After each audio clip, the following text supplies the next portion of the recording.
A lot of people belittle or look down upon the value of knowing Allah's names and attributes.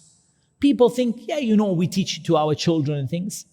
And they don't see that all of the other knowledge in Islam comes back down to this.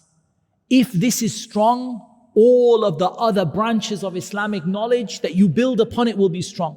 And if this has holes in it, then all of the other things that you build on top, whether that is knowledge or action, will fall down. And I'll give you an example. Think about your prayer. All of us know how important the Salah is, the first thing a person will be asked about Yawm al-Qiyamah.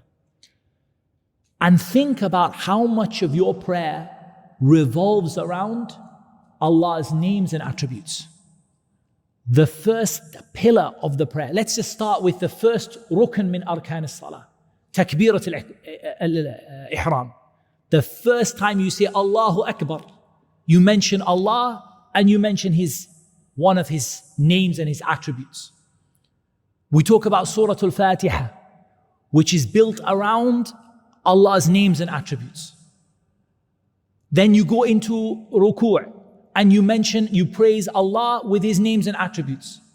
And you stand up from ruku' and you praise Allah subhanahu wa ta'ala with His names and attributes. And you make sujood and you mention Allah's names and attributes. And in your tashahhud, Allah's names and attributes.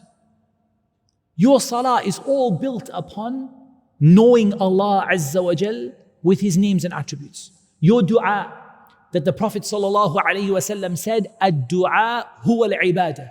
Dua is the core of ibadah. All of it is built upon knowing Allah through His names and attributes and coming near to Allah by mentioning them.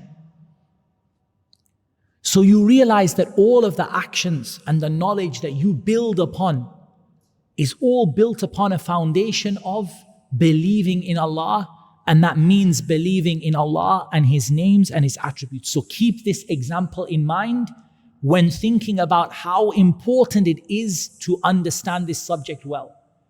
It should change every aspect of your life. It shouldn't be that you take this knowledge and it becomes like a dry theory, that you learned it and you wrote it down and you forgot about it. It should be something that every moment of your life is affected by it. And every ibadah you do becomes better because of it. In fact, your whole thinking about this world and your existence in it should change by knowing Allah's names and His attributes and actions.